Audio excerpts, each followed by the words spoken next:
Projeções cartográficas e a carta náutica. O problema da representação da Terra sobre uma superfície plana. Antes de apresentar o problema da representação da Terra sobre uma superfície plana, é oportuno iniciar este capítulo estabelecendo a diferença entre os conceitos de mapa e carta. Mapa é a representação do globo terrestre ou de trechos da sua superfície sobre um plano, indicando fronteiras políticas, características físicas, localização de cidades e outras informações geográficas, sociopolíticas ou econômicas. Os mapas, normalmente, não têm caráter técnico ou científico especializado, servindo apenas para fins ilustrativos ou culturais e exibindo suas informações por meio de cores e símbolos.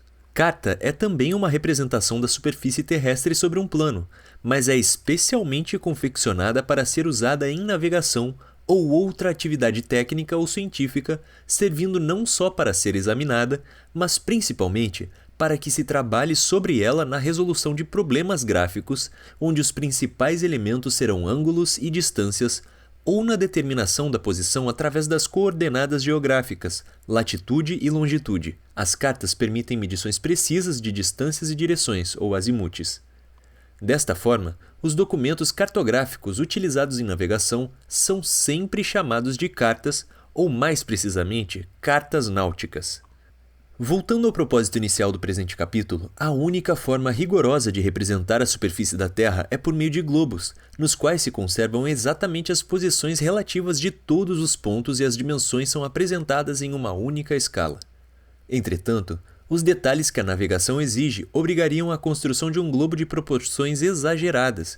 Em um globo de 1,28 metros de diâmetro, por exemplo, a escala é de aproximadamente 1 para 10 milhões, o que não permite representar detalhes inferiores a 2 km. Este inconveniente, mais as dificuldades que se apresentariam para o traçado da derrota ou a plotagem de pontos a bordo, afastam de cogitações este sistema. Por isso, interessa representar sobre uma folha de papel, isto é, no plano, a totalidade ou uma parte da superfície terrestre aproximadamente esférica. É impossível fazer isto sem deformações ou distorções, pois a superfície de uma esfera ou de um elipsoide não é desenvolvível no plano. Assim, são utilizados sistemas de projeções cartográficas como métodos para representar a superfície de uma esfera ou de um elipsoide no todo ou em parte sobre uma superfície plana. O processo consiste em transferir pontos da superfície da esfera ou elipsoide para um plano ou para uma superfície desenvolvível em um plano, tal como um cilindro ou um cone. Seleção do sistema de projeção. Condições desejáveis em uma representação da superfície da Terra sobre um plano. A construção de uma carta requer a seleção de um sistema de projeção. Esse sistema será escolhido de maneira que a carta venha a possuir as propriedades que satisfaçam as finalidades propostas para sua utilização. Cada projeção tem características distintas que a tornam adequada para determinados usos, embora nenhuma projeção possa atender completamente a todas as condições desejáveis. As características distintas de cada sistema de projeção são mais notáveis em cartas que representam áreas grandes. À medida que a área representada se reduz, as diferenças entre as várias projeções passam a ser menos conspícuas, até que, nas cartas de escala muito grande, como nas cartas de portos ou outras áreas restritas, todas as projeções tornam-se praticamente idênticas. Escala é uma relação entre o tamanho real de algo e sua representação física, seja num documento em papel ou num ambiente digital. Dessa forma, pode-se dizer que as cartas de pequena escala são aquelas que representam poucos detalhes geográficos, em detrimento da representação de uma grande área, como uma carta geral do mundo. Por outro lado, as cartas de grande escala são aquelas que apresentam uma grande quantidade de detalhes geográficos, onde são representadas pequenas áreas como baías, ilhas, portos e canais, como as cartas náuticas de aproximação de portos. O ideal seria construir uma carta que reunisse todas as propriedades, representando uma superfície rigorosamente semelhante à superfície da Terra. Essa carta deveria possuir as seguintes propriedades: representação dos ângulos sem deformação e, em decorrência disso, manutenção da verdadeira forma das áreas a serem representadas, ou seja, conformidade, inalterabilidade das dimensões relativas das mesmas, ou seja, equivalência, constância das relações entre as distâncias dos pontos representados e as distâncias dos seus correspondentes na superfície da Terra, equidistância, representação dos círculos máximos por meio de linhas retas, representação das loxodromias, ou seja, linhas de rumo, por linhas retas, e facilidade de obtenção das coordenadas geográficas dos pontos e, de modo oposto, da plotagem dos pontos por meio de suas coordenadas geográficas. As propriedades acima relacionadas seriam facilmente conseguidas se a superfície da Terra fosse plana ou uma superfície desenvolvível. Como tal não ocorre, torna-se impossível a construção da carta ideal, isso é, da carta que reúna todas as condições desejáveis. A solução será, portanto, construir uma carta que, sem possuir todas as condições ideais, possua aquelas que satisfaçam determinado objetivo. É, pois, necessário, ao se fixar o sistema de projeção escolhido para representar determinada área, considerar o fim a que se destina a carta em projeto para, então, estabelecer quais as deformações que poderão ser admitidas, quais as que terão de ser anuladas e que propriedades deverão ser preservadas. A cartografia náutica necessita representar a linha de rumo, a loxodromia, como uma linha reta, e de modo que essa reta forme com as transformadas dos meridianos um ângulo constante e igual ao seu azimute. Dessa forma, o tipo de projeção escolhido deverá satisfazer essa exigência. Classificação dos sistemas de projeções. As projeções, quanto ao método de construção, classificam-se em geométricas, analíticas e convencionais. As projeções geométricas se baseiam em princípios geométricos projetivos. Podem ser subdivididas em projeções perspectivas e pseudoperspectivas. As projeções perspectivas são as obtidas pelas interseções sobre determinada superfície dos feixes de retas que passam pelos pontos correspondentes da superfície da Terra e por um ponto fixo, denominado ponto de vista. O ponto de vista é sempre considerado como situado sobre a direção da vertical do ponto central da porção da superfície da Terra que se deseja representar, e pode estar disposto a qualquer distância do centro da Terra, desde o infinito até coincidente com esse próprio centro. Porém, ele é geralmente situado em 3 posições, surgindo então uma importante classificação das projeções perspectivas. Gnomônica, ponto de vista no centro da Terra. Estereográfica, ponto de vista na superfície da Terra, e ortográfica, ponto de vista no infinito. As projeções pseudoperspectivas são projeções perspectivas nas quais se recorre a algum artifício de maneira a obter-se determinada propriedade. Um exemplo desse tipo de projeção é a projeção cilíndrica equatorial estereográfica, na qual um ponto de vista não fica fixo, mas vai percorrendo o equador, situando-se sempre no antimeridiano do ponto a projetar. Projeções analíticas são aquelas que perderam o sentido geométrico propriamente dito, em consequência da introdução de leis matemáticas, visando-se conseguir determinadas propriedades.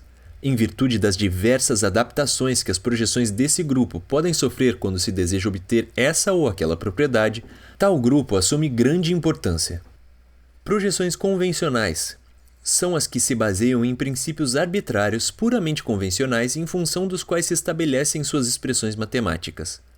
Outra importante classificação dos sistemas de projeções é segundo a superfície de projeção adotada. Essa superfície pode ser um plano ou uma superfície auxiliar desenvolvível em um plano. Daí a classificação em projeções planas e projeções por desenvolvimento. A projeção é então dita plana quando a superfície de projeção é um plano. Esse plano poderá ser tangente ou secante à superfície da Terra. A projeção plana é geralmente chamada azimutal, em virtude de os azimutes em torno do ponto de tangência serem representados sem deformações. As projeções azimutais são também chamadas zenitais. A projeção por desenvolvimento é aquela em que a superfície de projeção é uma superfície desenvolvível. De acordo com a natureza dessa superfície desenvolvível, as projeções desse tipo classificam-se em cônicas, cilíndricas e poliédricas. Incluídas no grupo das projeções cônicas estão as projeções policônicas. Nestas, em vez de apenas um cone, a superfície de projeção adotada compõe-se de diversos cones tangentes à superfície da Terra.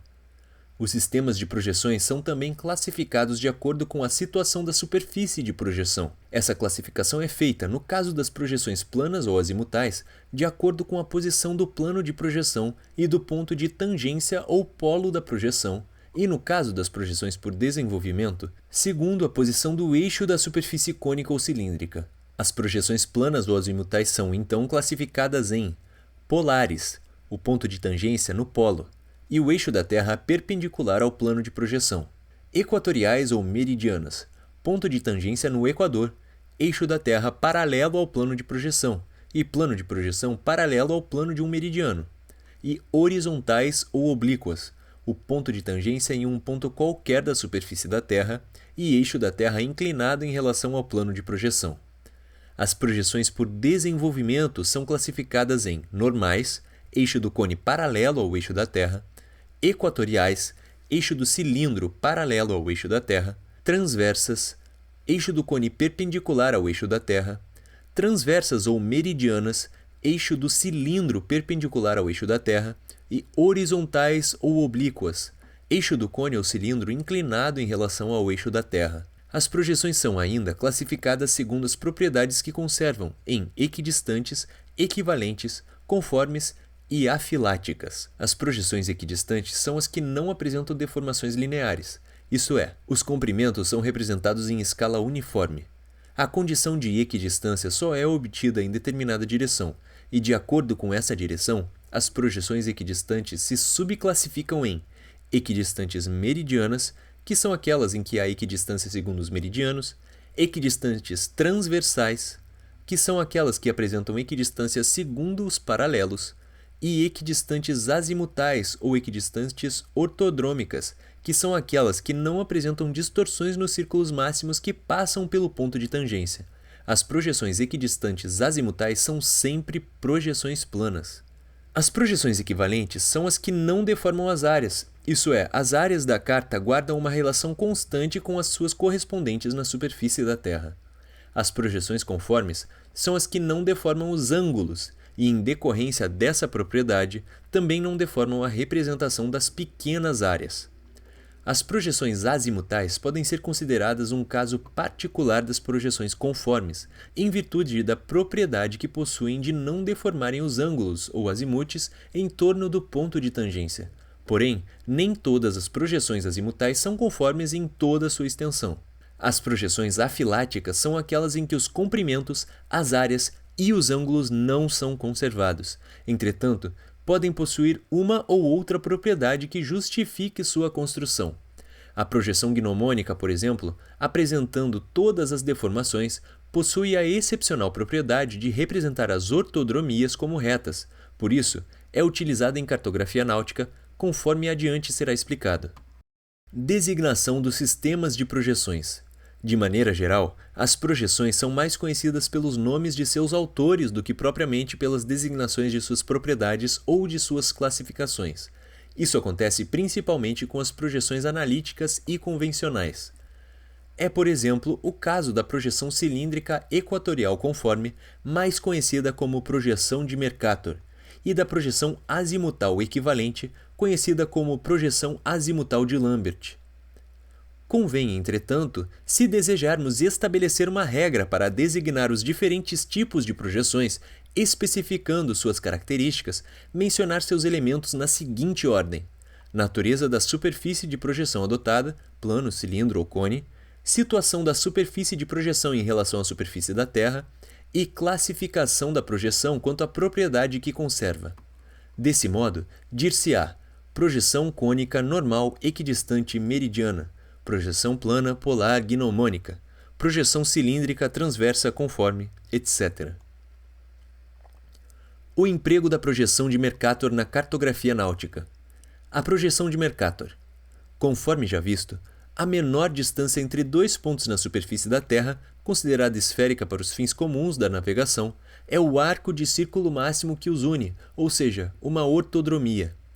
A navegação sobre uma ortodromia, porém, exige constantes mudanças de rumo, pois os arcos de círculo máximo formam ângulos variáveis com os meridianos. A utilização da agulha náutica obriga os navegantes a percorrer entre dois pontos da superfície da Terra, não a menor distância entre eles, mas uma linha que faz um ângulo constante com os sucessivos meridianos, igual ao seu azimute. Essa linha é o rumo, a loxodromia ou a curva loxodrômica.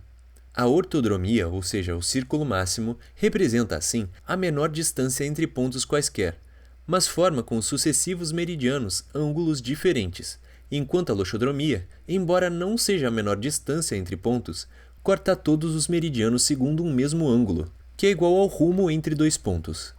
Conforme mencionado no capítulo anterior, a loxodromia tem a forma de uma espiral sobre a esfera e tende para os polos, exceto no caso dos meridianos, paralelos e equador.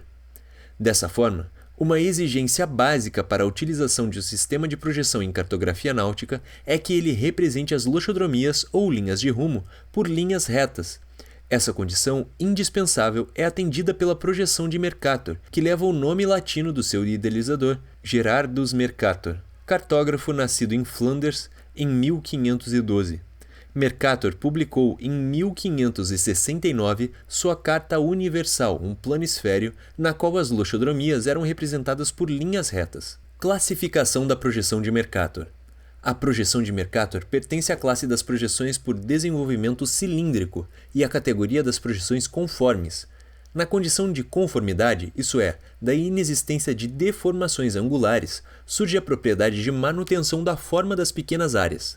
A projeção de Mercator é uma modalidade equatorial das projeções cilíndricas, isso é, o cilindro é considerado tangente à superfície da Terra no equador.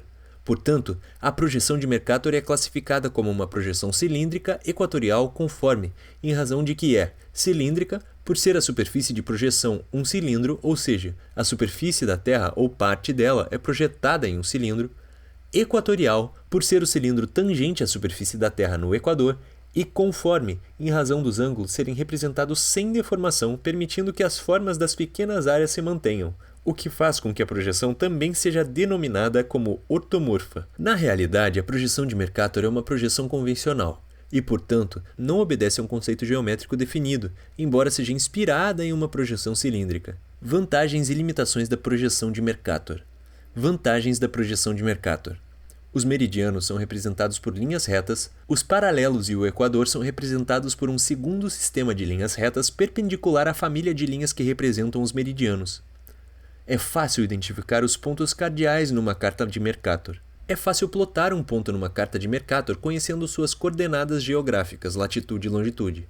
É fácil determinar as coordenadas de qualquer ponto representado numa carta de Mercator. Os ângulos medidos na superfície da Terra são representados por ângulos idênticos na carta. Assim, direções podem ser medidas diretamente na carta. Na prática, distâncias também podem ser medidas diretamente na carta.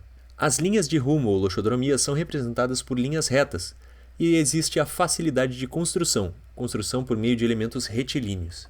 Limitações da projeção de Mercator. Deformação excessiva nas altas latitudes.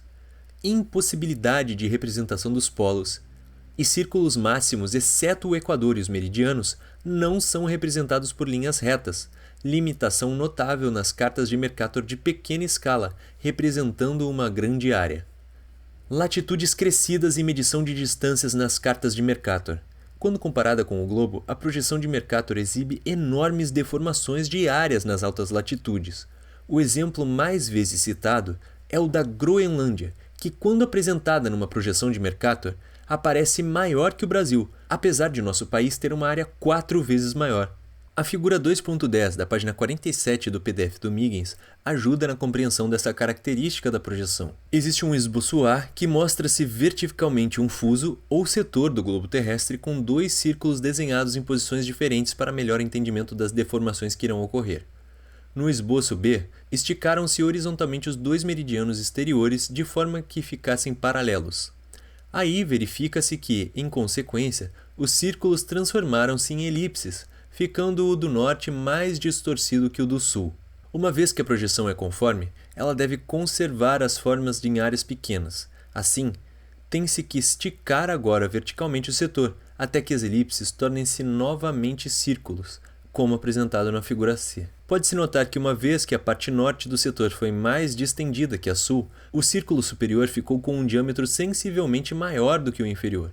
Assim, na projeção de Mercator, à medida que a latitude cresce, os arcos de paralelos vão sendo aumentados numa razão crescente, com os arcos de meridiano sofrendo aumentos na mesma proporção, para que seja mantida a condição de conformidade. Nasce daí, então, um conceito muito importante que é o de latitude crescida. Latitude crescida correspondente a um determinado paralelo é o comprimento do arco de meridiano compreendido entre a projeção do paralelo considerado e o equador, tomando-se para a unidade de medida o comprimento do arco de 1 minuto do equador, ou seja, 1 minuto de longitude.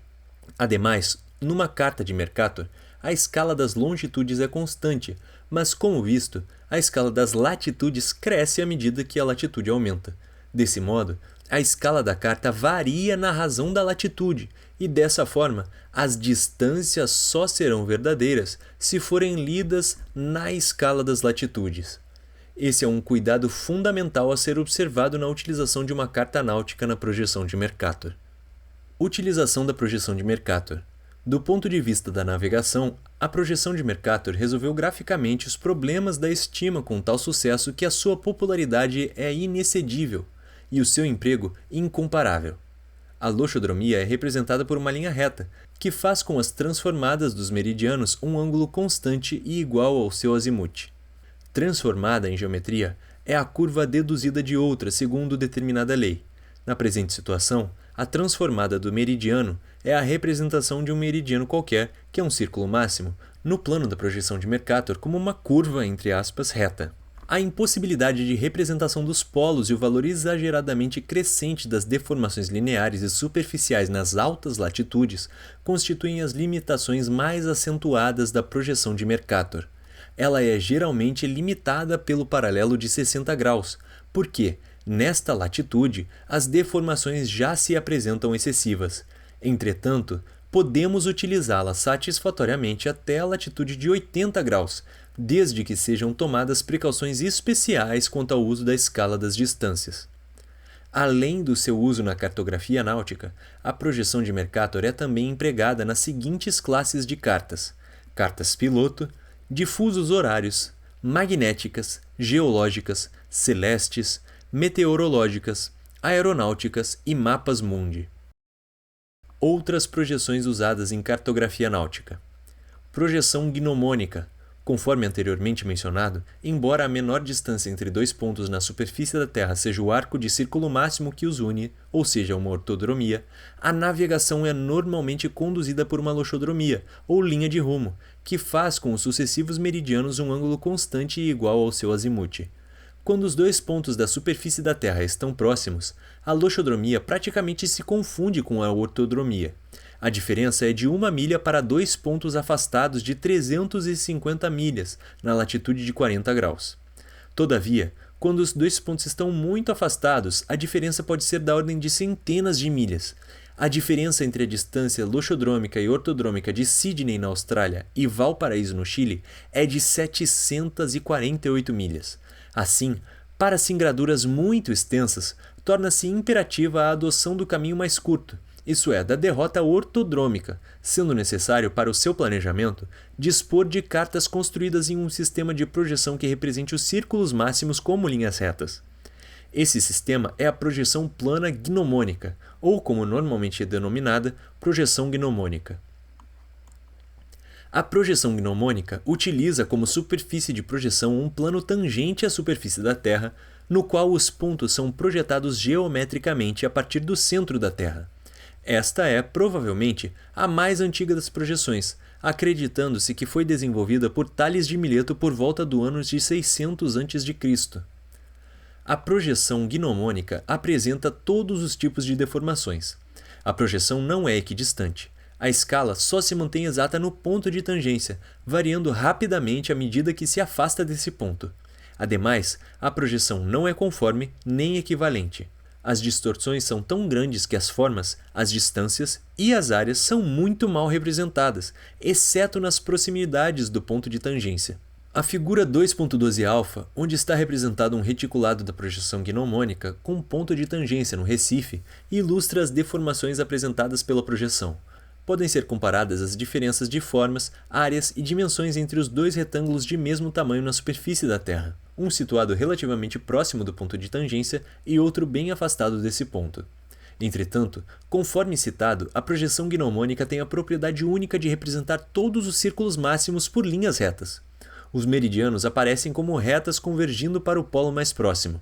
Os paralelos, exceto o equador, que é um círculo máximo, aparecem como linhas curvas, como pode ser observado na figura 2.12 Bravo. Além disso, na projeção gnomônica, como em todas as projeções azimutais, os azimutes a partir do ponto de tangência são representados sem deformações. Em cartografia náutica, a projeção gnomônica é, então, empregada principalmente na construção de cartas para a navegação ortodrômica, que serão estudadas com detalhe no capítulo 33 do volume 2. Por outro lado, sabe-se que não é possível representar as regiões polares na projeção de Mercator devido à sua impossibilidade material de representar o polo, e também por causa das deformações excessivas apresentadas em latitudes muito altas. Esta importante lacuna pode ser preenchida pela projeção gnomônica. Na figura 2.13, por exemplo, caso se deseje seguir a derrota ortodrômica do Cabo Orange para o arquipélago dos Açores, basta traçar na carta, construída na projeção gnomônica, uma linha reta conectando os dois locais. Essa linha representa o arco de círculo máximo que passa pelos dois pontos, constituindo assim a menor distância entre eles. Projeção estereográfica. A projeção estereográfica resulta da projeção geométrica de pontos da superfície da Terra sobre um plano tangente desde um ponto de vista situado na posição oposta ao ponto de tangência, como apresentado na figura 2.14 α.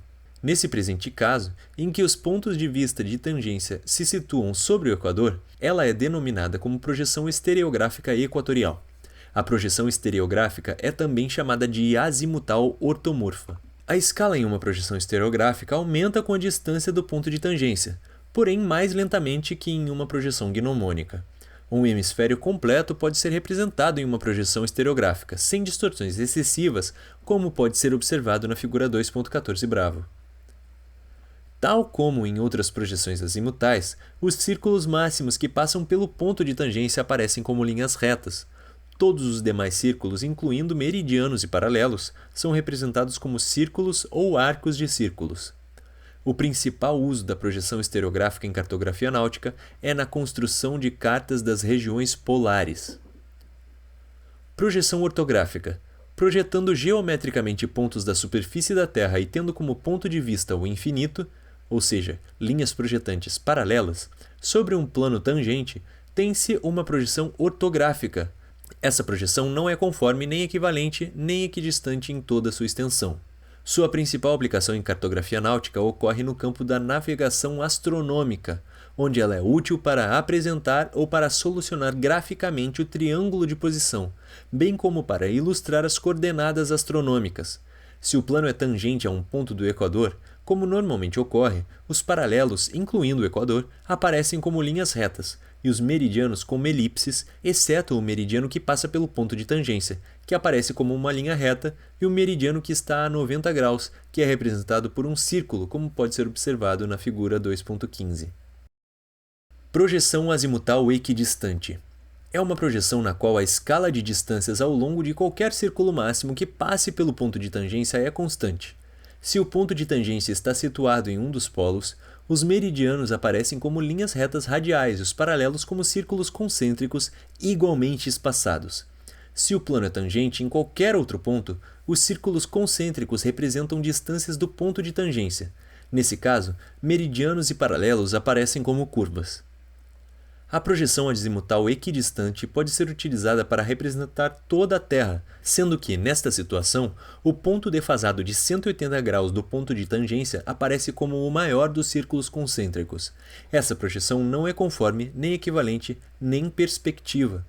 Próximo ao ponto de tangência, as distorções são pequenas, porém crescem com as distâncias, até que nas imediações do lado oposto da Terra as formas tornam-se irreconhecíveis. A projeção azimutal equidistante é útil porque combina as três características possíveis de se encontrar nas projeções azimutais. As distâncias a partir do ponto de tangência são representadas sem distorções. As direções ou azimutes a partir do ponto de tangência são representadas sem deformações e permite representar toda a superfície da Terra em uma carta. Assim, se um porto ou aeroporto importante for escolhido como ponto de tangência, o azimute, rumo, a distância e a derrota desse ponto para qualquer outro ponto da superfície da Terra são determinados com rapidez e precisão, tal qual mostrado nas figuras 2.17 α e 2.17 Bravo. Se uma estação de comunicações for escolhida como ponto de tangência de uma carta na projeção azimutal equidistante, as trajetórias dos sinais de rádio emitidos para a estação ou vindos dela se tornam-se aparentes. Ademais, pode-se determinar facilmente a direção para a qual deve ser orientada uma antena de transmissão de rádio. Essa projeção é, também, usada na construção de cartas polares e do identificador de estrelas, Starfinder and Identifier, que será apresentado no volume 2. Projeções cônicas. Uma projeção cônica é produzida pela transferência de pontos da superfície da Terra para um cone, ou uma série de cones que são então desenvolvidos em um plano para formar a carta. Se o eixo do cone coincide com o eixo da Terra, como ocorre normalmente quando se usam projeções cônicas em cartografia náutica, os paralelos aparecem como arcos de círculos e os meridianos como linhas retas ou como curvas, convergindo para o polo mais próximo. As deformações excessivas são evitadas, limitando-se a área representada na carta à parte do cone próxima à superfície da Terra. O paralelo ao longo do qual não há distorções é denominado paralelo padrão. As características das projeções cônicas podem variar, seja pelo uso de cones tangentes em vários paralelos, seja pelo uso de um cone secante ou uma série de cones. Uma projeção cônica simples utiliza um único cone tangente à superfície da Terra. A altura do cone aumenta à medida em que a latitude do paralelo de tangência diminui. No equador, a altura do cone é infinita e este torna-se um cilindro. No polo, a altura é zero e o cone transforma-se em um plano. Quando o cone é desenvolvido em um plano para formar uma carta, os meridianos aparecem como linhas retas convergindo para o vértice do cone. O paralelo padrão, no qual o cone é tangente à Terra, é representado por um arco de círculo cujo centro é o vértice do cone, ou seja, o ponto de interseção de todos os meridianos. Os outros paralelos aparecem como círculos concêntricos, com a distância ao longo de cada meridiano entre paralelos consecutivos representada em relação correta com a distância na Terra, sendo assim derivada matematicamente. Por isso, a projeção cônica simples não é perspectiva, apenas os meridianos são projetados geometricamente. O polo é representado por um círculo. A escala é correta ao longo do paralelo padrão e também ao longo de qualquer meridiano. Todos os outros paralelos são representados com deformações, comprimentos maiores do que o correto, sendo que os erros aumentam à medida que aumenta a distância do paralelo padrão. Como a escala não é a mesma em todas as direções, em torno de cada ponto, a projeção não é conforme, o que se constitui na sua principal desvantagem para a navegação. Além disso, também não é equivalente. De vez que a escala é correta ao longo do paralelo padrão e varia uniformemente para cada lado deste paralelo, com distorções relativamente pequenas nas regiões próximas ao paralelo padrão, a projeção cônica simples é útil para a representação de uma área com grande desenvolvimento em longitude e comparativamente estreita em latitude. Esse tipo de projeção foi desenvolvido no século II d.C. por Cláudio Ptolomeu para a cartografia de uma área com essas características, o Mar Mediterrâneo. A projeção conforme de Lambert aumenta a faixa de latitude da projeção cônica simples pelo uso de um cone secante, que intercepta a superfície da Terra em dois paralelos padrões. Ademais, o espaçamento entre os paralelos é alterado matematicamente, de modo que a distorção ao longo dos paralelos e ao longo dos meridianos seja a mesma, o que torna a projeção conforme. Essa projeção, idealizada por Johann Heinrich Lambert no século XVIII, é a projeção cônica mais utilizada em navegação, embora seu emprego maior seja em cartas aeronáuticas. Uma linha reta na projeção conforme de Lambert aproxima-se tanto de um círculo máximo que os dois podem ser considerados idênticos para os propósitos de navegação. Marcações radiogoniométricas de sinais de rádio que se propagam por círculos máximos podem ser plotadas nesta projeção sem a correção que necessitam quando são plotadas em uma carta de Mercator. Esta característica, sem o sacrifício da conformidade, tornou a projeção conforme de Lambert adequada para cartas aeronáuticas, pois em navegação aérea faz-se intenso uso de radiomarcações. Em cartografia náutica, esta projeção tem sido empregada em uma forma ligeiramente modificada em altas latitudes para cartas polares. As limitações em latitude das outras projeções cônicas podem ser essencialmente eliminadas pelo uso de uma série de cones tangentes, resultando em uma projeção policônica. Nessa projeção, que não é perspectiva, cada paralelo é a base de um cone tangente. Nas bordas da carta, a área entre os paralelos é expandida para eliminar as partes que ficariam sem recobrimento. A escala é correta ao longo de qualquer paralelo e ao longo do meridiano central da projeção. Ao longo dos outros meridianos, a escala aumenta com o aumento da diferença de longitude para o meridiano central. Os paralelos aparecem como círculos não concêntricos e os meridianos como linhas curvas convergindo para o polo, com a concavidade voltada para o meridiano central. A projeção policônica é muito utilizada em atlas. Entretanto, como não é conforme, não é costumeiramente utilizada em navegação. Projeção transversa de Mercator. Um caso especial da projeção de Mercator é a projeção transversa de Mercator, ou projeção cilíndrica transversa ortomorfa, conforme, na qual o cilindro é tangente à superfície da Terra ao longo de um meridiano. Como a área de deformação mínima nesta projeção ficará próxima ao meridiano de tangência, a projeção transversa de Mercator torna-se útil para cartas que abrangem uma grande faixa de latitudes e uma faixa estreita de longitudes de cada lado do meridiano de tangência, ou para cartas de regiões polares. Além disso, é usada algumas vezes em cartas celestes que apresentem a configuração do céu nas várias estações do ano. Em uma carta na projeção transversa de Mercator, próximo ao meridiano de tangência, uma linha reta aproxima-se muito de um círculo máximo na esfera terrestre. É nesta área que a carta se mostra mais útil. O sistema UTM, Universal Transversa de Mercator, é uma grade quilométrica superposta a um reticulado da projeção transversa de Mercator para fins técnicos, científicos ou militares. O sistema UTM é muitas vezes utilizado para a construção de folhas de bordo e folhas de sondagem produzidas em levantamentos hidrográficos e para cartas militares.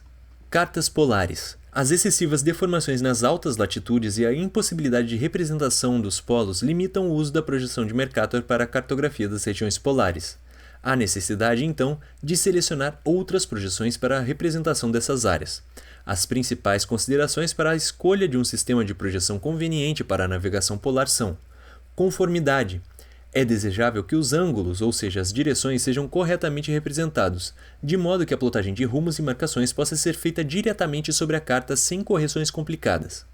Representação dos círculos máximos. Como os círculos máximos, as ortodromias, são as mais úteis em altas latitudes que as linhas de rumo, loxodromias, é desejável que os círculos máximos sejam representados por linhas retas. Escala constante. É desejável que a escala seja constante em toda a carta.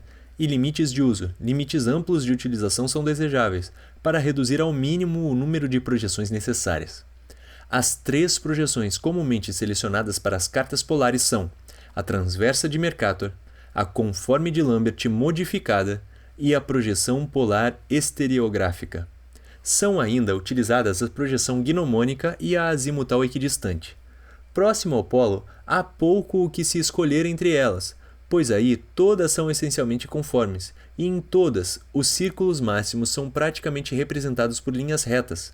Entretanto, conforme a distância ao polo aumenta, devem ser consideradas as características distintas de cada projeção. A projeção transversa de Mercator é conforme e o tipo de distorção que apresenta é familiar a quem está acostumado a usar uma carta de Mercator. As distâncias podem ser medidas da mesma maneira que em uma carta de Mercator.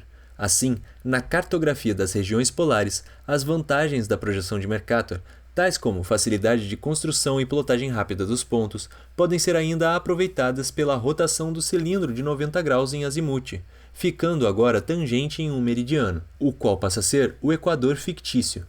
Nesta projeção, dentro das regiões polares, os paralelos são praticamente circunferências concêntricas e os meridianos divergem ligeiramente de linhas retas. Os arcos de círculos máximos também podem ser considerados linhas retas, desprezando-se o pequeno erro cometido. Um pequeno inconveniente na medida de ângulos pode resultar da curvatura dos meridianos. Essa projeção é excelente para uso em uma faixa estreita em torno do meridiano de tangência e para emprego com um sistema automático de navegação que gera latitude e longitude. A projeção conforme de Lambert modificada é virtualmente conforme em toda sua extensão, e as distorções de escala mantêm-se pequenas quando a carta se estende até cerca de 25 a 30 graus do polo. Além desse limite, as distorções crescem rapidamente. Um círculo máximo é praticamente uma linha reta em qualquer ponto da carta. Distâncias e direções podem ser medidas diretamente na carta. A projeção conforme de Lambert modificada, ou projeção de Ney, usa um paralelo muito próximo ao polo como paralelo padrão mais alto. Assim, esta projeção cônica com 2 paralelos padrões vai requerer pouca deformação para representar os paralelos como círculos e eliminar o círculo que representaria o polo. A outra projeção comumente utilizada em cartografia das regiões polares é a projeção polar estereográfica, que é conforme em toda sua extensão e na qual um círculo máximo difere muito pouco de uma linha reta. A distorção de escala não é excessiva para uma distância considerável do polo, mas é maior que na projeção conforme de Lambert modificada. A variação de escala pode ser reduzida utilizando-se um plano secante, que corte a Terra em um paralelo intermediário entre o polo e o paralelo mais afastado, de forma que as distorções sejam divididas, com a porção dentro deste paralelo padrão comprimida e a porção para fora dele expandida. Projeções mais utilizadas em cartografia náutica. A figura 2.24 compara as 3 projeções mais utilizadas em cartografia náutica, considerando os principais aspectos de interesse ao navegante. São as projeções de Mercator, Lambert e Gnomônica. Utilização e interpretação de uma carta náutica. A carta náutica. A carta náutica é um documento cartográfico que resulta de levantamentos hidrográficos de áreas oceânicas, mares, baías, rios, canais, lagos, lagoas ou qualquer outra massa d'água navegável e se destina a servir de base à navegação aquaviária. É publicada oficialmente sob a autoridade de um governo por meio de um serviço hidrográfico por ele autorizado ou por uma outra instituição governamental. Ela é geralmente construída na projeção de Mercator e representa os acidentes terrestres e submarinos, fornecendo informações sobre profundidades, perigos à navegação como bancos, pedras submersas, cascos sossobrados ou qualquer outro obstáculo à navegação, natureza do fundo, fundeadouros e áreas de fundeio, auxílios à navegação, altitudes e pontos notáveis aos navegantes, linhas de costa e de contorno das ilhas, elementos de marés, correntes, magnetismo e outras indicações necessárias à segurança da navegação. A carta náutica possui 2 formas possíveis de apresentação, em papel e digital. As normas técnicas para a construção das cartas náuticas, tanto em papel quanto digital, são estabelecidas pela Organização Hidrográfica Internacional. Na qualidade de Serviço Hidrográfico Nacional, cabe à Diretoria de Hidrografia e Navegação, a DHN, por meio do Centro de Hidrografia da Marinha, CHM, produzir e manter atualizadas todas as cartas náuticas em águas jurisdicionais brasileiras. A carta náutica em papel, em acordo ao atual estado da arte de sua produção, não é mais reimpressa em grandes tiragens, mas sim utiliza o processo de impressão sob demanda. Quando o cliente realiza a compra de uma carta, a mesma é impressa e entregue atualizada até o último aviso aos navegantes daquela data. As cartas náuticas em papel, publicadas pela DHN, são disponibilizadas para venda pela Empresa Gerencial de Projetos Navais, Engeprom, por meio de um posto de venda localizado na DHN ou por meio de e-commerce no seu sítio da internet. A carta náutica digital é empregada em sistemas informatizados destinados à navegação aquaviária. Pode ser de 2 tipos, eletrônica, vetorial, e raster. A eletrônica é comumente conhecida como ENC, Electronic Navigational Chart, e raster como RNC, Raster Navigational Chart. O acrônimo IENC, Inland Electronic Navigational Chart, designa a carta náutica eletrônica específica para águas interiores. A carta náutica eletrônica, ENC, é um banco de dados padronizado quanto ao seu conteúdo, estrutura e formato produzida por ou sob a autoridade de um governo, serviço hidrográfico autorizado ou outra instituição governamental relevante para uso em um sistema eletrônico de informação e exibição de cartas náuticas, e em conformidade com os padrões da OHI. No Brasil, a exemplo das cartas náuticas em papel, cabe à DHN, por meio do CHM, produzir e manter atualizadas todas as ENCs nacionais. Uma ENC contém todas as informações cartográficas necessárias para uma navegação segura e pode conter informações suplementares, além daquelas contidas na carta em papel, por exemplo, rotas recomendadas, que podem ser consideradas necessárias para uma navegação segura. As ENCs são disponibilizadas exclusivamente por intermédio de distribuidores internacionais dos Centros de Coordenação Regional, Regional ENC Coordination Centers, RENC, International Center for ENCs, ICENC, operado pelo Serviço Hidrográfico do Reino Unido, e o Primar, operado pelo Serviço Hidrográfico da Noruega. A Engeprom, como empresa vinculada ao Primar, além das cartas náuticas brasileiras em papel, também disponibiliza para venda toda e qualquer ENC oficial, produzida por um serviço hidrográfico oficial, inclusive as da DHN. As cartas náuticas raster, RNC, são disponibilizadas gratuitamente para download no formato NOAA BSB versão 3.0, no sítio da internet do CHM. A sua utilização não dispensa o uso concomitante das cartas náuticas em papel atualizadas até o último aviso aos navegantes. Escala da carta. Como visto, em uma carta de Mercator a escala de longitudes é constante, enquanto a escala de latitudes varia em virtude das latitudes crescidas. Denomina-se então escala natural a escala de latitudes em um determinado paralelo, normalmente o paralelo médio, a latitude média, da área abrangida. Este é, de fato, o único paralelo representado sem deformações de escala, ou seja, a escala natural, na realidade, só é perfeitamente válida ao longo deste paralelo.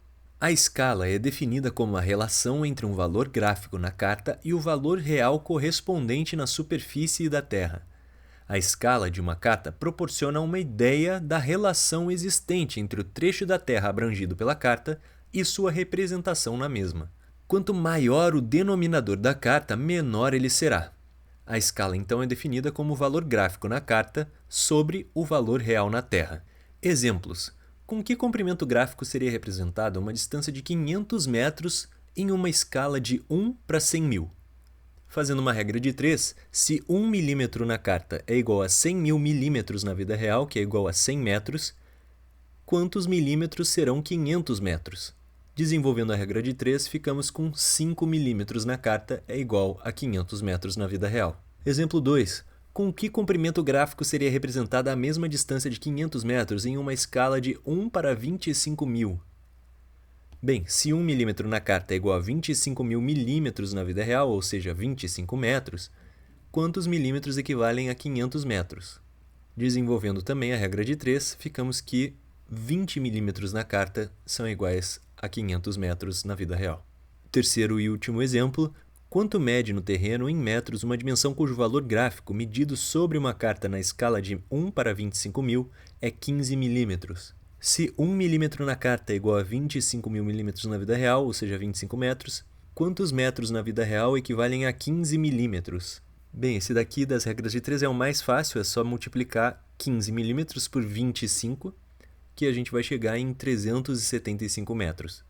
Quanto maior a escala de uma carta, mais detalhada pode ser a representação do trecho da Terra por ela abrangido. A escala deve ser determinada pelo tipo de navegação pretendido, a natureza da área a ser coberta e a quantidade de informações a serem mostradas. Várias classificações para a escala são empregadas, tais como pequena escala, média escala e grande escala. Essas classificações têm por finalidade indicar o tipo de carta mais do que propriamente a escala real, que poderá variar de área para área. Assim, conforme a publicação oficial da OHI, tem-se pequena escala para navegação oceânica em alto mar, escalas menores do que 1 para 2 milhões, média escala para travessias, passagens ou aterragens, escala variando entre 1 para 2 milhões e 1 para 350 mil. Ainda na média escala, para navegação de cabotagem, ou seja, navegação costeira, entre 1 para 350 mil e 1 para 75 mil. Grande escala, aproximação de portos ou águas costeiras, 1 para 75 mil até 1 para 30 mil. Portos, ancoradouros e canais estreitos, escala maior do que 1 para 30 mil. Atracação, escalas muito grandes. Como norma, sempre que uma determinada área for abrangida por cartas náuticas em diversas escalas, deve-se navegar na carta de maior escala, que apresentará sempre maior grau de detalhe na representação tanto do relevo submarino como da parte imersa. Além disso, na plotagem da posição do navio na carta, a um mesmo erro gráfico podem corresponder desde algumas dezenas de metros na carta de maior escala até muitos décimos de milha na carta de menor escala, o que é muito importante principalmente nas proximidades da costa ou de perigo. Com relação à produção da Zenke, da mesma forma, uma escala é designada para sua construção de acordo com a natureza da fonte dos dados sobre os quais são baseadas. Elas também são alocadas para uma faixa de propósito de navegação relacionada com esta fonte. Essa condição é análoga a uma série de cartas em papel cobrindo a mesma área, variando de cartas de pequena escala para planos de grande escala. De acordo com outra publicação oficial da OHI, há 6 faixas diferentes de propósitos de navegação. As variações de escala são apenas indicativas, como mostrado a seguir. Propósito 1. Área oceânica. Escala menor do que 1 para 1.499.999. 2. Geral. escala de 1 para 350.000 até 1 para 1.499.999.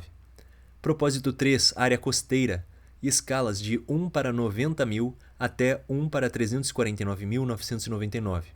Propósito 4, de aproximação, escalas de 1 para 22.000 até 1 para 89.999. Propósito 5, área de porto, escala de 1 para 4.000 até 1 para 21.999. E propósito 6, área de atracação, escala maior do que 1 para 4.000. Em razão dos critérios de classificação das cartas náuticas pelas escalas que elas abrangem, como acima apontados, as cartas náuticas em papel e as ENCs publicadas pela DHN são designadas conforme o terceiro Plano Cartográfico Náutico Brasileiro, como carta em papel, carta oceânica, as ENCs têm escala de 1 para 3.500.000 até 1 para 10 milhões. As cartas em papel, cartas gerais, correspondem às ENCs gerais BR2, com escala de 1 para 1 milhão. Cartas de papel costeiras, que correspondem às ENCs costeiras BR3, têm escala de 1 para 300.000. Cartas de aproximação correspondem às ENCs de aproximação BR4 e têm escala de 1 para 75.000 a 1 para 100.000. Cartas de porto correspondem às ENCs de porto BR5 ou ENCs de atracação BR6, com escala maior do que 1 para 30.000. Principais elementos representados em uma carta náutica de papel. Reticulado. Em uma carta de Mercator, o conjunto dos meridianos e paralelo é denominado reticulado. Ao longo dos meridianos extremos da carta está representada a escala de latitude, onde devem ser sempre medidas as distâncias. Ao longo dos paralelos superior e inferior da carta está representada a escala de longitudes. Título.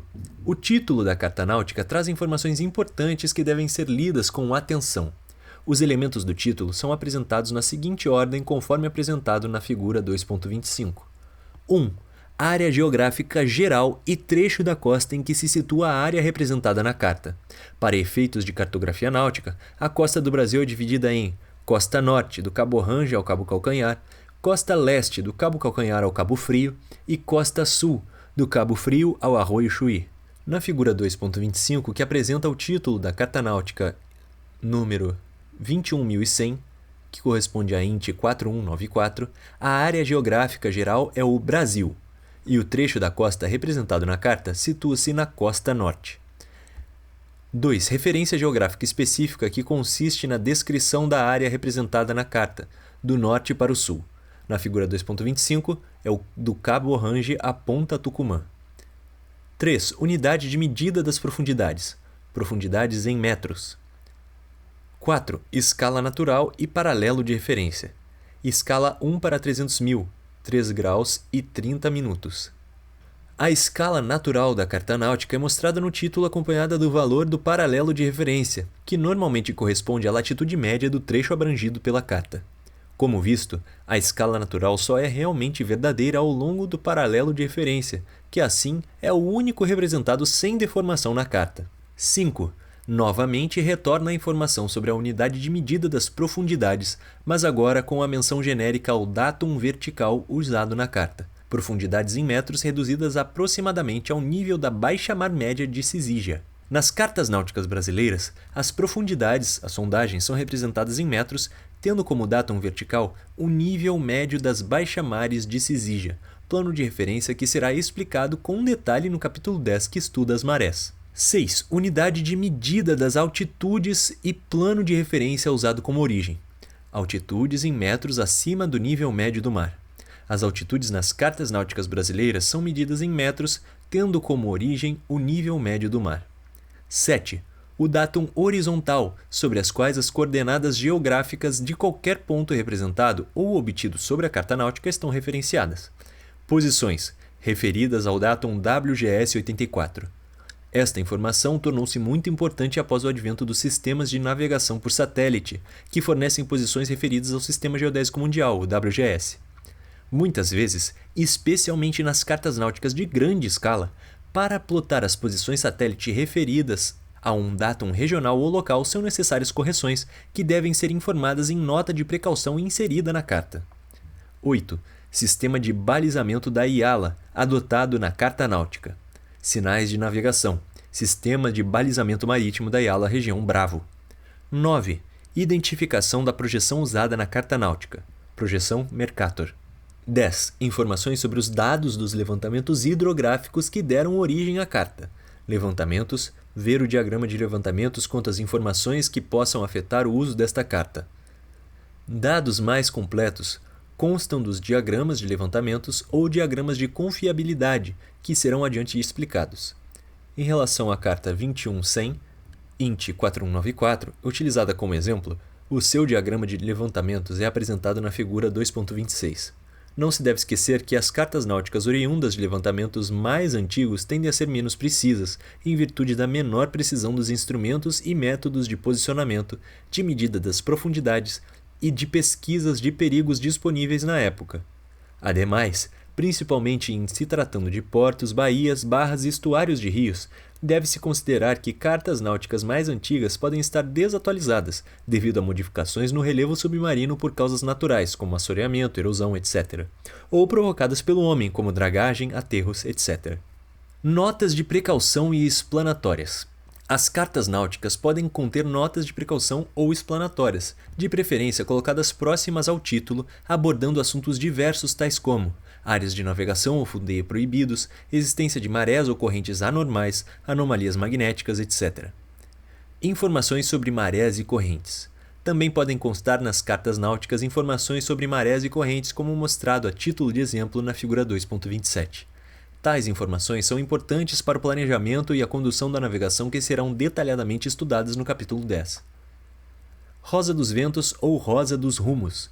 A carta náutica apresenta uma ou mais rosas dos rumos, em lugares particularmente selecionados para o seu uso, a fim de permitir a obtenção ou o traçado de rumos e marcações verdadeiros. Além disso, no interior das rosas dos rumos verdadeiros aparece sempre o valor da declinação magnética, junto com o ano ao que se refere e sua variação anual, sendo representada também a rosa dos rumos magnéticos. Figura 2.28. Auxílios à navegação. Os faróis, faroletes, radiofaróis, luzes de alinhamento, luzes particulares notáveis, balizas, boias cegas e luminosas, equipamentos Racon e demais auxílios à navegação são representados na carta náutica com simbologia própria, registrada na carta número 12.000, símbolos, abreviaturas e termos usados nas cartas náuticas, INT 1, Symbols, Abbreviations and Terms Used on Charts. Como exemplo, a figura 2.29 apresenta informações como altitude do foco, características das luzes, alcance do farol da ilha rasa, contidas em 3 diferentes cartas náuticas em papel em diferentes escalas. Observe que as informações sobre as características das luzes nas cartas internacionais, as cartas INT, encontram-se em inglês, cujos significados são alternating, flashing e WWR é white, white, red. Na carta 1501, exclusivamente nacional, as informações encontram-se em português. Por sua vez, algumas informações sobre os faróis poderão ser omitidas à medida que a escala da carta diminui. Na figura 2.29, observa-se que a informação sobre a altitude do foco, que é de 101 metros, não é apresentada na carta de menor escala, a 21070, INT 2008. A Lista de Faróis, DH2, é uma publicação de auxílio à navegação editada pela DHN de acordo com as resoluções técnicas da OHI. Ela contém todas as informações sobre faróis, aerofaróis, barcas faróis, faroletes, balizas, boias luminosas e luzes particulares ou de obstáculos aéreos que interessam aos navegantes, existentes na costa, nos rios, nas lagoas e nas ilhas do Brasil, assim como nas costas e ilhas dos países estrangeiros que possuam suas terras representadas nas cartas náuticas brasileiras. Demais elementos representados na parte terrestre da carta náutica.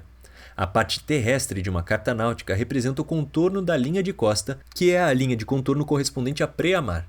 Ilhas, curvas de nível, altitudes, pontos notáveis à navegação, como acidentes naturais e artificiais, toponímia, instalações portuárias como cais, pires, trapiches, enrocamentos, docas, moles, etc., e outras informações de interesse da navegação. É importante notar que uma carta náutica não é uma carta topográfica, cuja finalidade é representar com o máximo de rigor de detalhes uma área terrestre.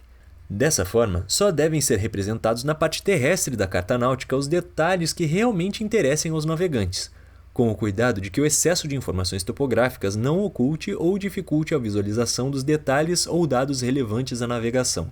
Principais elementos representados na parte marítima aquática de uma carta náutica. A parte marítima, ou fluvial ou lacustre, de uma carta náutica é obviamente a mais importante da carta, indicando profundidades reduzidas a um nível de redução, linhas de igual profundidade, ou seja, as isóbatas, perigos à navegação, como bancos, recifes, pedras submersas, cascos sussobrados, obstruções ou qualquer outro obstáculo à navegação, estirância, que é a área que cobre e descobre com o movimento das marés, natureza do fundo, ou seja, a qualidade do fundo, balizamento, como boias, balizas, luzes de alinhamento, sinais de serração ou especiais, etc. Barcas faróis ou boias Lambie, Large Automatic Navigational Buoys, fundeadouros e áreas de fundeio, boias de amarração, derrotas aconselhadas e esquemas de separação de tráfego, áreas de arrebentações, redemoinhos, rebojos, águas descoradas, zonas suspeitas ou de fundo sujo, limites de gelo, anomalias magnéticas como declinação anormal e curvas isogônicas, plataformas de exploração de petróleo e outras instalações offshore, indicações de correntes, vãos livres de pontes ou cabos aéreos, cabos, dutos e canalizações submarinos, áreas de exercícios de restrição ou de exclusão à navegação, eclusas e milha-medida e demais informações essenciais à segurança da navegação. Outros elementos representados na carta náutica. Outros elementos de interesse do navegante, tais como vistas panorâmicas da costa, escala logarítmica de velocidade e escala de conversão de unidades de profundidade, também podem ser inseridos na carta náutica em papel. Nas cartas com escala menor do que 1:750.000 e nas cartas onde a representação de informações magnéticas dentro das rodas se mostrar impraticável devido à rápida sucessão de linhas isogônicas ou à irregularidade de sua configuração, as informações magnéticas são representadas por linhas de igual declinação magnética, curvas isogônicas, a intervalos de 1 grau, 2 graus ou 3 graus. Essas linhas são rotuladas com o valor da declinação e sua variação anual. Diagramas de levantamentos e diagramas de zona de confiança. Diagramas de levantamentos. Todas as cartas náuticas com escala de 1:500.000 e maiores devem conter um diagrama de levantamentos que indique aos navegantes os limites, as datas, as escalas e outras informações sobre os levantamentos que deram origem à carta. Um exemplo de diagrama de levantamento simplificado pode ser visualizado na figura 2.26 já apresentada. Por sua vez, um diagrama de levantamentos completo pode ser visualizado na figura 2.32 referente à carta 1512, do Porto do Rio de Janeiro. Os diagramas de levantamentos devem ser utilizados na fase de planejamento da derrota, especialmente para planejar passagens através de águas desconhecidas pelo navegante. Sua finalidade é orientar os navegantes quanto ao grau de confiança que devam depositar na adequação e precisão das profundidades e posições cartografadas. As especificações para a construção do diagrama de levantamentos estão contidas em publicação oficial da OHI. Diagramas de zona de confiança, ZOC. O diagrama de zonas de confiança, ZOC, permite que o navegante avalie a qualidade dos dados hidrográficos, ou seja, as profundidades, lançados na carta náutica de acordo com as especificações para sua construção na publicação S4 da OHI. Os diagramas ZOC podem ser utilizados tanto nas cartas náuticas em papel quanto nas cartas digitais, ENCs, em razão de que as definições das categorias de zonas de confiança CATZOC ou CATZOC, utilizadas na publicação Sierra 4, são derivadas diretamente da publicação Sierra 52, Specifications for Chart Content and Display Aspects of ECDIS, da OHI, que estabelece os padrões de produção e leitura dos dados de uma carta digital, ENC. A qualidade dos dados do levantamento hidrográfico é avaliada de acordo com 6 categorias. 5 categorias de qualidade para os dados avaliados, Alpha 1, Alpha 2, Bravo, Charlie, Delta, e uma 6ª categoria, Uniforme, para os dados que não foram avaliados. Essa avaliação da qualidade dos dados hidrográficos e classificação em zonas, ou seja, em categorias, é baseada em uma combinação de acurácia da posição, acurácia da profundidade e cobertura do fundo do mar, certeza da detecção de características significativas.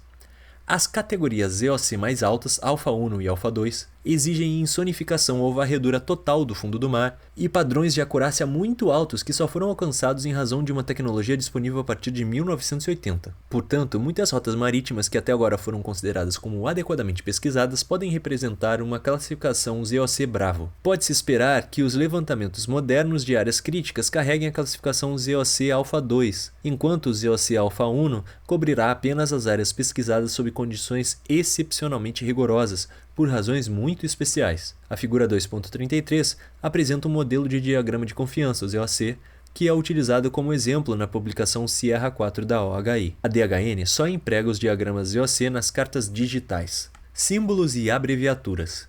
Para a correta interpretação e utilização de uma carta náutica, é necessário conhecer a Carta 12.000, símbolos, abreviaturas e termos usados nas cartas náuticas, a publicação INT 1, Symbols, Abbreviations and Terms Used on Charts, a qual na realidade é uma publicação. A Carta 12.000 INT 1 é baseada nas especificações de cartas da OHI, que se consolidaram durante a 12ª Conferência Hidrográfica Internacional realizada em Mônaco em 1982.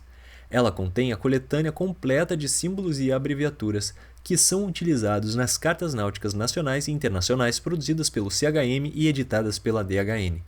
Um exemplo de símbolos que são empregados nas cartas náuticas referentes às informações das profundidades pode ser observado na figura 2.34.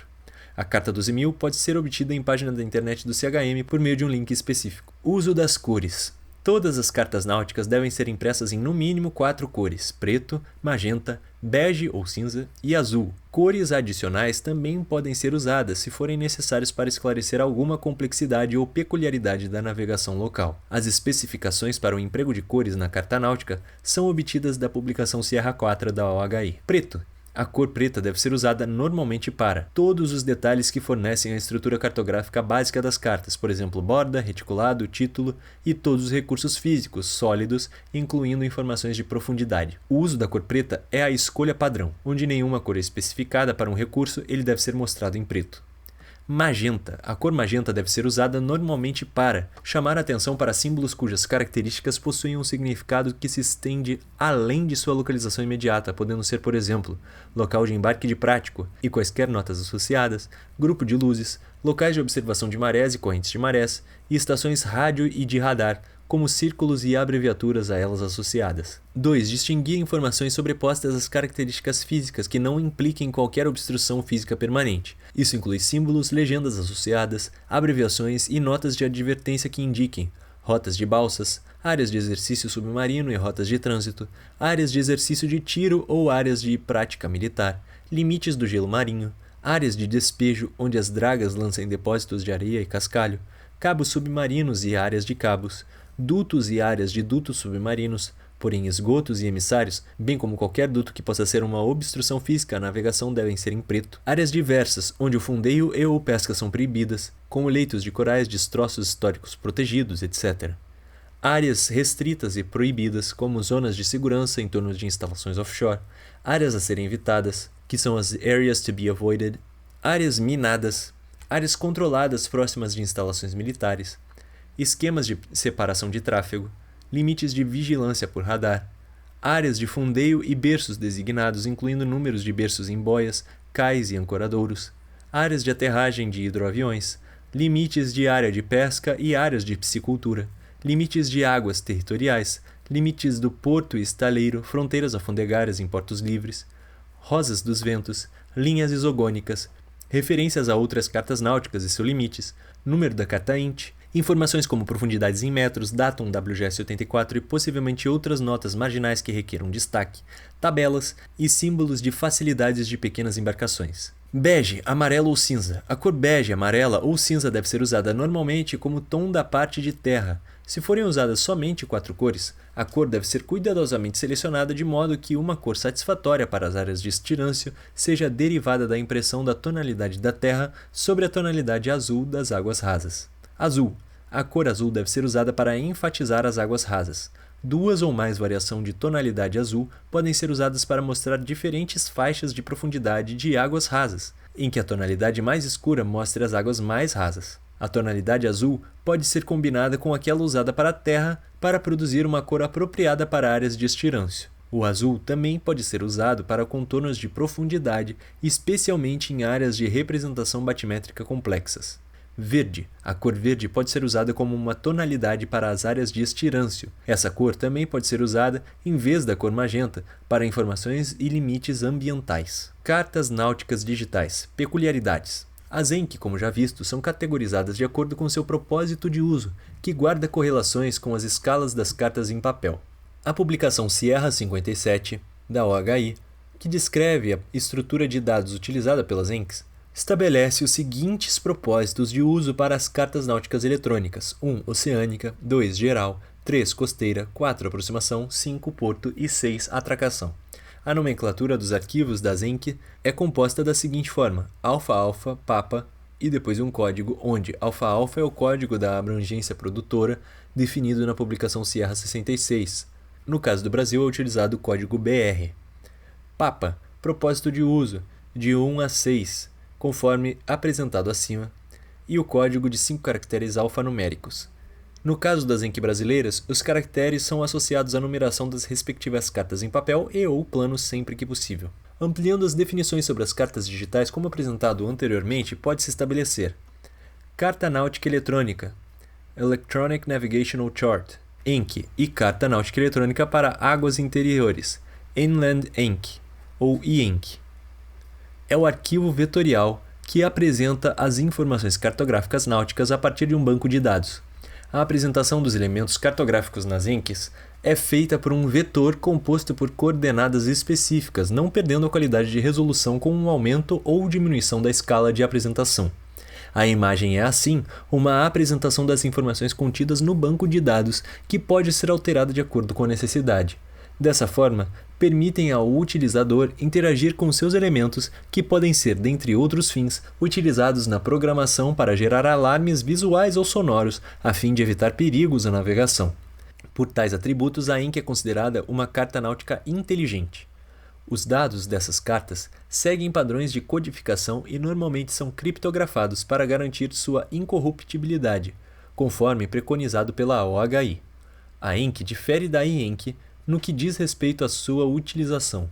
A ENC é utilizada para navegação sob a Convenção Internacional para a Salvaguarda da Vida Humana no Mar, a SOLAS, e a IENC para navegação em águas interiores não contempladas pelas SOLAS. E a Carta Náutica Raster, a Raster Navigational Chart, a RNC, é a imagem digitalizada e georreferenciada de uma carta náutica em papel. Em outras palavras, são imagens formadas por uma matriz de pontos, ou seja, um bitmap, onde cada ponto ou pixel é associado a uma posição geográfica. As RNC são normalmente produzidas no formato BSB, padrão da National Oceanic and Atmospheric Administration, a NOAA, ou a RCS, o padrão da United Kingdom Hydrographic Office. Como a concepção da RNC consiste de um arquivo digital similar ao de uma carta náutica na sua versão em papel, ela não é considerada uma carta inteligente como a ENC, não permitindo, por exemplo, o operador interagir com seus elementos. Além disso, para qualquer tipo de alteração visando a sua atualização, é necessária a substituição do arquivo digital da RNC, como um todo, ou a alteração de parte da imagem no arquivo digital através de instruções envolvendo arquivos pesados e ações não muito simples de serem executadas. Deve-se observar que as cartas náuticas digitais oficiais, seja ENC, IENC ou RNC, requerem a existência de um sistema eletrônico de exibição de cartas náuticas, para que as informações nelas inseridas possam ser visualizadas.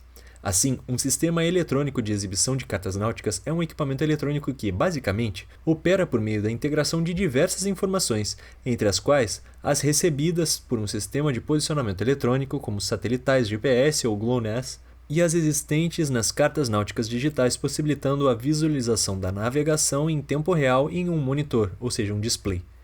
Dentre os sistemas eletrônicos de exibição de cartas náuticas existentes, destacam-se o Sistema Eletrônico de Apresentação de Cartas e Informações, Electronic Chart Display and Information System, o ECDIS. É um sistema certificado periodicamente utilizado para integrar as informações necessárias à navegação às informações da ENC. O Sistema Eletrônico de Cartas Náuticas, o System Electronic Navigational Chart, ou seja, o SENC, constitui-se no seu banco de dados interno, onde são armazenadas as ENC, suas atualizações e outras informações. Caso um trecho da derrota não disponha de ENC, O Wikidis poderá apresentar uma RNC, passando a operar no modo Raster Chart Display System, ou seja, RCDS. O Wikidis cumpre especificações estabelecidas por resoluções da Organização Marítima Internacional, a OMI, ou IMO, na sigla em inglês, e seu emprego conforme especificado nas SOLAS.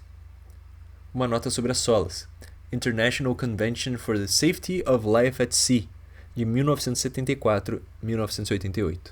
A Convenção Internacional para a Salvaguarda da Vida Humana no Mar tem por propósito estabelecer os padrões mínimos para a construção de navios, para a dotação de equipamentos de segurança e proteção, para os procedimentos de emergência e para as inspeções e emissão de certificados. Voltando aos sistemas eletrônicos de exibição de cartas náuticas existentes. O próximo é o Sistema de Cartas Eletrônicas, Electronic Chart System, ou ECS. São sistemas de navegação genéricos, que não cumprem as especificações estabelecidas pela IMO.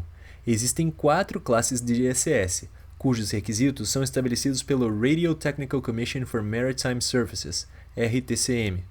São eles Alpha, Bravo, Charlie e Delta. Os padrões RTCM para um ECS contemplam 4 classes que variam de acordo com os níveis de funcionalidade. São eles: RTCM ECS classe Alpha, destinam-se à operação como backup de um Wikidis e auxílio à navegação para navios que operam em áreas marítimas. Devem exibir informações de cartas náuticas digitais e possuir a capacidade de planejamento, monitoramento e gravação de uma viagem. RTCM ECS classe Bravo, destinam-se à operação como auxílio à navegação para navios que operam em áreas marítimas. Não são obrigados a ter todas as capacidades de navegação de um ECS classe Alpha, mas também devem exibir informações de cartas náuticas digitais e possuir a capacidade de planejamento, monitoramento e gravação de uma viagem. RTCM ECS classe Charlie destinam-se à plotagem e ao monitoramento da posição dos navios que geralmente operam em águas interiores. Não são obrigados a ter todas as capacidades de um ECS classe Bravo, como planejamento e monitoramento da viagem, mas devem exibir informações de cartas náuticas digitais. E por fim, RTCM ECS classe Delta destinam-se à plotagem da posição dos navios que operam em águas interiores.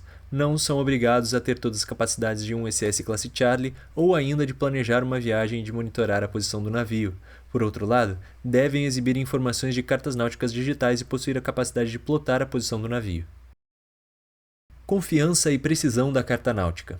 As cartas náuticas brasileiras publicadas pela DHN são um dos motivos de orgulho do nosso país, pela qualidade da tecnologia empregada, reconhecida pelos demais serviços hidrográficos de todo o mundo e pela Organização Hidrográfica Internacional. Mesmo assim, o navegante deve evitar confiar cegamente na carta náutica e ser capaz de avaliar a confiança que ela pode inspirar. O valor de uma carta depende principalmente da precisão do levantamento hidrográfico em que é baseada, sendo esse fato tanto mais sensível quanto maior for a escala da carta. As datas dos levantamentos, que são sempre informadas nos diagramas de levantamentos, ou as categorias de confiança contidas nos diagramas IOC, constituem um bom guia para se estimar a acurácia da posição e do valor da profundidade lançada na carta. Os primitivos levantamentos eram feitos, na maioria das vezes, em circunstâncias que impediam grande precisão de detalhes, pelo que as cartas neles baseadas devem ser utilizadas com precaução. Em certas áreas, onde a qualidade predominante do fundo é areia ou lama, podem, com o passar dos anos, ocorrer sensíveis alterações.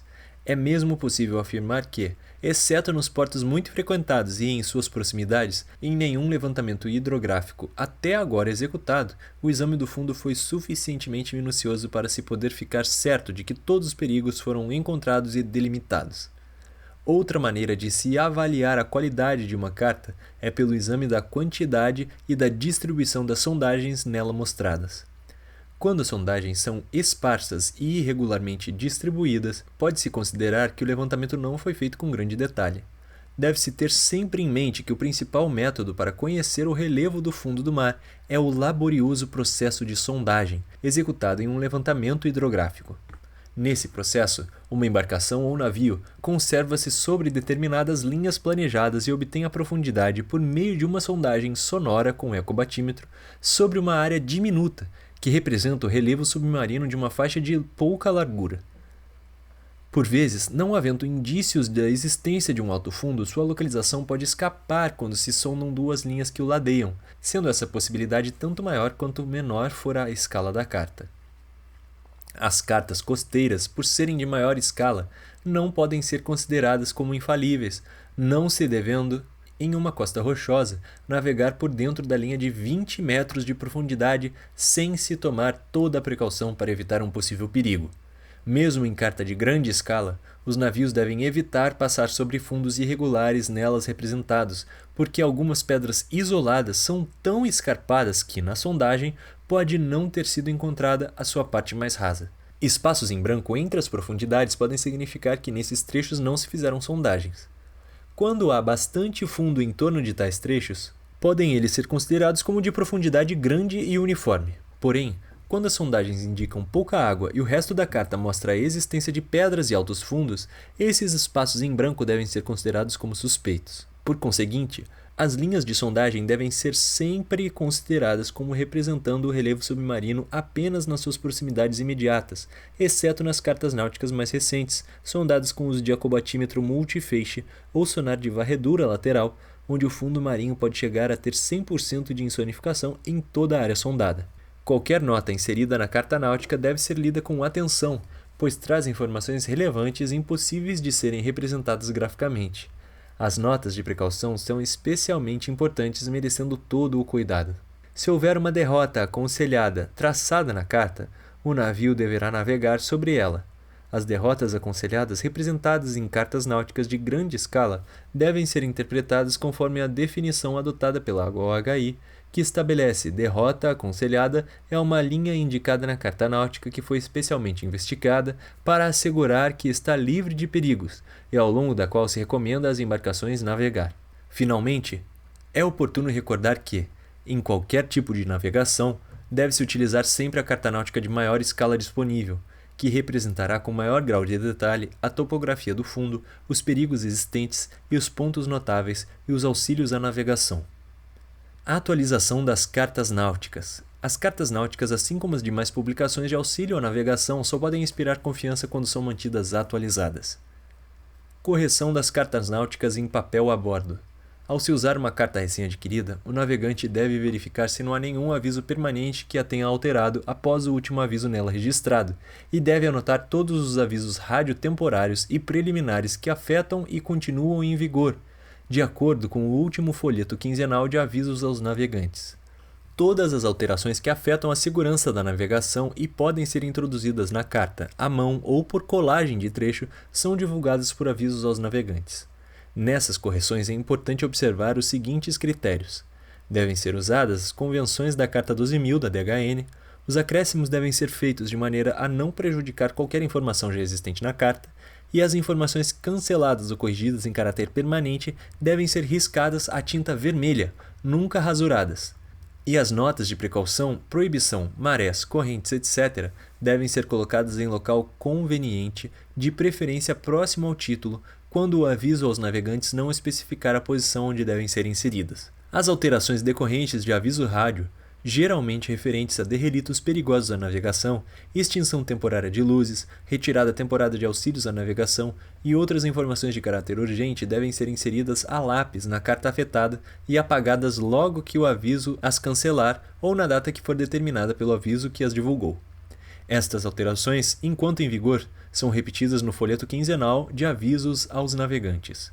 As alterações decorrentes de aviso temporário devem ser feitas a lápis, anotando-se junto a elas, também a lápis, o número e o ano do aviso. Por exemplo, ECO 40, entre parênteses, tango, barra 21. Se o aviso entrar em vigor como permanente em data prefixada e sem novo aviso, seu número deve ser anotado a lápis no canto esquerdo da margem inferior da carta e ambos, correção e o número barra ano do aviso, devem ser cobertos com tinta vermelha na data de entrada em vigor como permanente. As correções decorrentes de aviso permanente devem ser feitas a tinta vermelha, de maneira clara e sem rasuras. No canto esquerdo da margem inferior da carta, devem ser registrados com tinta vermelha o ano, se ainda não estiver escrito, e o número do aviso. Correção das ENC a bordo. Como já apresentado, a ENC é um arquivo digital, um banco de dados, cujas informações da representação cartográfica contidas na carta náutica podem ser visualizadas por intermédio do ECDIS. Como a carta em papel, A ENC também precisa ser atualizada sempre que alguma alteração deva ser introduzida na carta, decorrente de uma modificação na representação cartográfica ou de interesse à segurança da navegação, divulgada por meio de aviso aos navegantes. No entanto, diferentemente da carta em papel, a atualização não poderá ser feita sobre a ENC, mas sim atualizando o seu arquivo digital original, introduzido no ECDIS, por um novo arquivo fornecido pelo distribuidor de ENCs no qual o navegante obteve a licença para o seu uso. Essa atualização é feita pelo navegante de modo informatizado por meio do ECDIS onde a ENC encontra-se instalada, e deve ser fornecida com a brevidade que se faça necessária a fim de que a atualização da ENC seja num tempo compatível ao de uma carta em papel. Essa atualização poderá ser fornecida pelo distribuidor de ENCs por meio de um arquivo digital, se viável, ou por meio da World Wide Web, a internet via satélite, sendo extremamente relevante se o navio dispuser dessa facilidade no mar. O processo de atualização da ENC obriga que todos os serviços hidrográficos que as produzem mantenham-nas constantemente atualizadas e que a cada modificação ou atualização elas sejam encaminhadas ao RENC associado ao SH, que as validará. Após validadas, o RENC as encaminharão para a distribuição aos seus respectivos distribuidores, que serão os responsáveis últimos por fazer chegar aos navegantes essa atualização. Notas sobre o LA-RENC. Em parceria com o International Center for Electronic Navigational Chart, o ICENC, a DHN implementou o Escritório Regional de Coordenação de Cartas Náuticas Eletrônicas na América Latina, LA-RENC, Latin American ICENC Regional Office, nas instalações da Base de Hidrografia Marítima em Niterói, sendo inaugurado em 21 de julho de 2016. A primeira etapa da implementação foi o treinamento pelo ICENC da equipe do LA-RENC nas práticas de qualidade de cartas náuticas eletrônicas. Os requisitos rigorosos do ICENC em termos de desempenho do pessoal e competência foram alcançados durante os treinamentos, possibilitando o LA-RENC atingir uma plena capacidade operacional assim que efetivado. A principal razão para o estabelecimento de um escritório na América Latina era a de prover suporte à produção e validação de ENC para os membros do ICENC nesta região. Os benefícios adicionais estavam relacionados com o fuso horário e a facilidade com o idioma espanhol. No entanto, em razão do elevado nível operacional que o LA-RENC atingiu logo nos seus primeiros anos, hoje ele realiza a validação não só de ENCs da América Latina, bem como de todos os demais países associados ao ICENC, numa proporção próxima de 50% de ENCs latino-americanas e 50% de outras áreas. Quando da criação do LA-RENC, o ICENC dispunha somente de um escritório regional, o ICENC Austrália, que foi estabelecido em 2005 e é hospedado pelo Australian Hydrographic Service. Por sua vez, na mesma época da criação do LA-RENC, foi também criado o ICENC North America, em parceria com o National Oceanic and Atmospheric Administration, a NOAA, dos Estados Unidos da América. Atualização das cartas pela DHN. Além das correções a bordo, as cartas náuticas são periodicamente atualizadas pela DHN nas formas abaixo. Reimpressão. A reimpressão de uma carta náutica em papel constitui uma nova reimpressão da edição em vigor, sem qualquer alteração significativa para a navegação, a não ser as já previamente divulgadas por avisos aos navegantes. A reimpressão pode incluir também outras pequenas alterações que não afetam a segurança da navegação e que, por seguinte, não foram divulgadas por avisos aos navegantes. A reimpressão de uma carta não cancela a impressão anterior da mesma edição. As cartas náuticas impressas na condição de print on demand devem ser consideradas no ato de sua aquisição como uma reimpressão única daquela carta náutica e completamente atualizada com relação aos avisos aos navegantes anteriormente divulgados. Quanto às ENCs, o processo de reimpressão não se aplica, mas como visto acima, a cada alteração que a ENC venha a sofrer, um novo arquivo digital é criado, validado e enviado ao navegante em substituição ao arquivo anterior. Nova edição. Uma nova edição é publicada quando a carta náutica em papel ou ENC fica desatualizada, geralmente devido à realização de novos levantamentos, implicando importantes alterações nas informações essenciais da navegação, além das já divulgadas por avisos aos navegantes. Uma nova edição cancela a edição anterior. Na carta em papel, a data das edições subsequentes à primeira edição é informada no lado direito da margem inferior da carta, em substituição a desta, permanecendo inalterada a data de publicação da primeira edição, no centro da margem inferior. Na ENC, as informações sobre a edição são apresentadas no display do ECDIS quando consultadas. O Plano Cartográfico Náutico Brasileiro.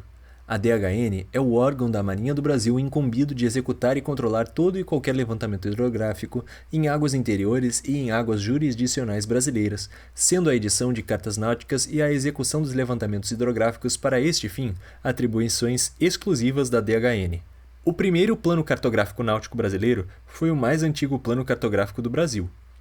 Elaborado entre 1933 e 1935, ele correspondia às necessidades da navegação marítima ao longo e ao largo da costa brasileira. O projeto continha um esquema das cartas, onde sentia-se a importância do relacionamento entre o número da carta e a escala no recobrimento da costa brasileira. As cartas de números 10, 20 e 30 teriam a escala pouco menor que 1 para 2 milhões, e as do grupo de 40 a 90, escala próxima a 1 para 1 milhão. E as de 100 a 2.200 em torno de 1 para 300 mil. Este esquema é o que vigora até os dias de hoje, com a única diferença nas cartas 10, 20 e 30, que estão na escala 1 para 3 milhões e 500 mil. Iniciando os trabalhos ainda na década de 1930, a DHN conseguiu em fevereiro de 75 completar o seu plano básico cartográfico. As cartas náuticas do primeiro plano cartográfico obedeciam à seguinte classificação em função do trecho abrangido. Cartas gerais, abrangendo um extenso trecho com escala menor que 1 para 3 milhões e se destinando ao estudo de grandes derrotas oceânicas. Cartas de grandes trechos, com escalas compreendidas entre 1 para 1 milhão e 500 mil e 1 para 3 milhões, e se destinando à navegação fora do alcance de faróis e pontos de terra. Incluem-se nesta classificação as cartas de números 10, 20 e 30. As cartas de médios trechos, com escalas compreendidas entre 1 para 500 mil e 1 para 1 milhão e 500 mil, e também se destinando à navegação fora do alcance de faróis e pontos de terra. Incluem-se nesta classificação as cartas da série de dezenas 40 a 90 e cartas de pequenos trechos, com escalas entre 1 para 150 mil e 1 para 500 mil, e se destinando à navegação costeira. As cartas da série de centenas 100 a 2.200, na escala básica 1 para 300 mil, estão incluídas nesta divisão. Além das cartas definidas no primeiro Plano Cartográfico Náutico Brasileiro, a DHN publicava também as denominadas cartas particulares, abrangendo reduzidos trechos da costa ou destinadas à representação de portos, baías, enseadas, fundeadouros e suas proximidades. As cartas particulares eram construídas em escala maior do que 1 para 150 mil e subdivididas nos seguintes grupos: cartas de aproximação, geralmente com escalas entre 1 para 50 mil e 1 para 150 mil e destinadas à aterragem a determinados portos ou passagem por áreas críticas de perigos à navegação afastadas da costa, e cartas de porto, abrangendo a representação detalhada de portos, baías, enseadas e fundeadouros, em escala maior do que 1 para 50 mil, de acordo com a importância do porto, sendo consideradas também a quantidade e a natureza dos perigos da região, quando a escala é maior ou igual do que 1 para 25 mil, podendo ser denominadas de planos. Nos anos subsequentes, a conclusão do primeiro Plano Cartográfico Náutico Brasileiro, as mudanças nos parâmetros da navegação, tais como o maior calado dos navios, a maior velocidade das embarcações e um aumento contínuo do tráfego marítimo, aliados aos anseios da comunidade marítima por uma padronização internacional dos documentos náuticos pelos serviços hidrográficos, levou a DHN a reavaliar o seu plano cartográfico. Paralelamente, em 1967, foi proposto pela primeira vez, durante a 9ª Conferência Hidrográfica Internacional, o conceito de Carta Internacional. Este conceito visava eliminar os esforços desnecessários no recobrimento global da cartografia náutica e tornar mais econômicas as atividades dos serviços hidrográficos. Na Conferência Hidrográfica Internacional de 1982, foi adotado o trabalho desenvolvido pelo grupo criado em 1967, denominado Especificações de Cartas da Organização Hidrográfica Internacional. Estas especificações são aplicáveis a todas as cartas internacionais e recomendadas também a todas as cartas das séries nacionais. Um sistema de 2 séries de cartas de pequena escala foi acordado, 1 para 10 milhões, 19 cartas, e 1 para 3 milhões e 500 mil, de 60 cartas, provendo uma cobertura de cartas uniformes e modernas para a navegação marítima internacional em todas as passagens oceânicas. Em 1982, a série de cartas INT estendeu seu conceito às cartas de média e grande escalas, abrangendo áreas costeiras e cartas de aproximação de portos. Coube ao Brasil coordenar o esquema do Atlântico Sudoeste, abrangendo a área do Atlântico que se estende da fronteira da Venezuela-Guiana até a fronteira Chile-Argentina. Condensando as duas tarefas, foi elaborado o segundo Plano Cartográfico Náutico Brasileiro, cujo esquema que cobria a área da costa brasileira foi aprovado pela DHN em 17 de julho de 1995.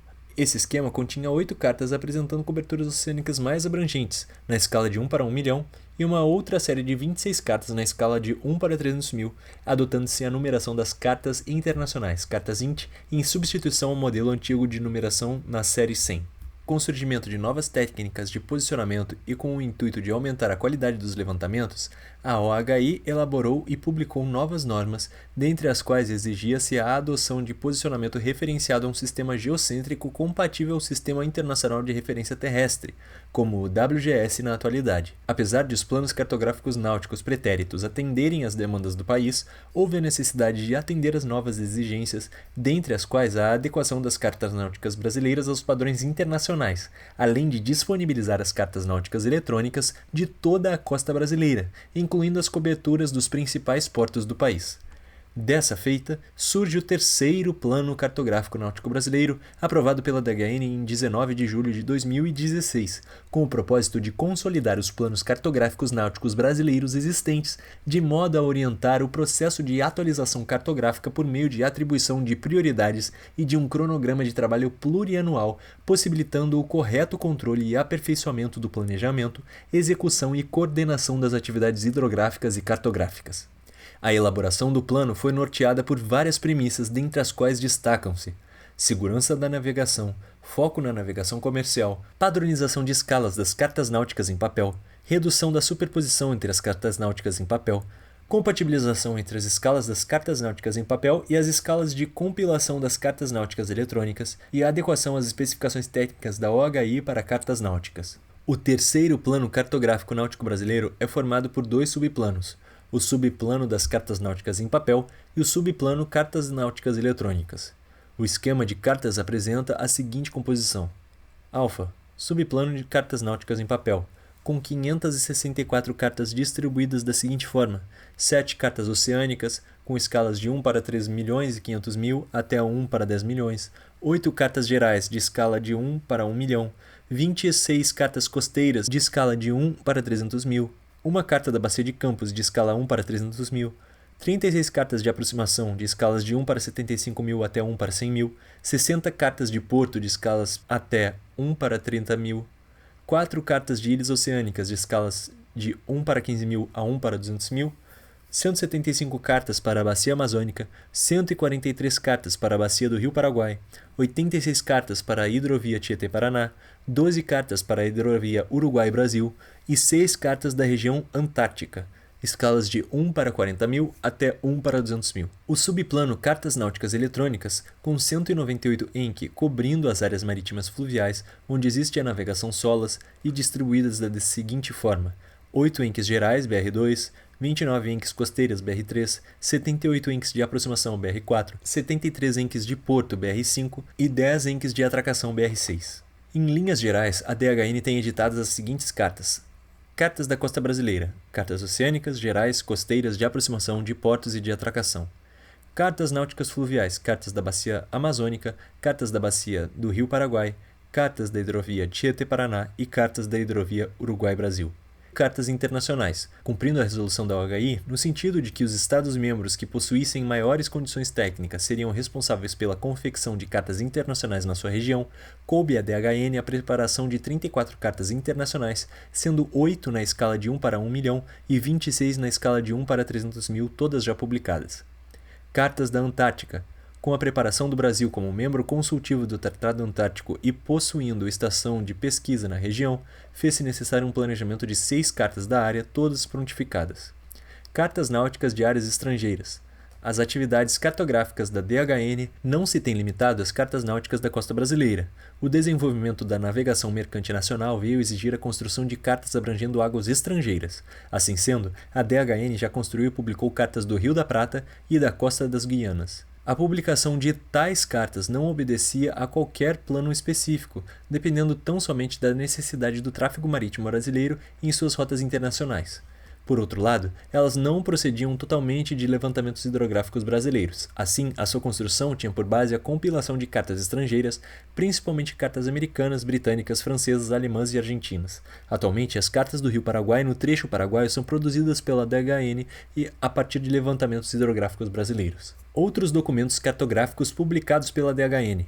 Além das cartas náuticas acima detalhadas, a DHN também publica outros documentos cartográficos tais como cartas militares preparadas com finalidades militares, como cartas de bombardeio, de minagem, para desembarque anfíbio, para submarinos e etc. Cartas especiais, cartas meteorológicas, cartas de corrente de maré, cartas piloto e croquis de navegação para diversos rios brasileiros. Todas as cartas publicadas pela DHN estão listadas no catálogo de cartas náuticas e publicações, o qual pode ser consultado por meio da página da DHN na internet. Por fim, com o propósito de se permitir a comparação entre a representação cartográfica contida numa carta náutica em papel e uma carta náutica eletrônica, construída sobre uma mesma base de dados hidrográfica, para uma mesma projeção, Mercator, e numa mesma escala, as figuras 2.37, 2.38 e 2.39, mostradas nas páginas anteriores, contêm trechos desses dois tipos de cartas para uma mesma área. Os topônimos, que não estão representados na ENC, reproduzidas nas referidas figuras, constam da base de dados da ENC contidas no ECDIS ECS e surgirão para o navegante à medida que venham a ser consultados.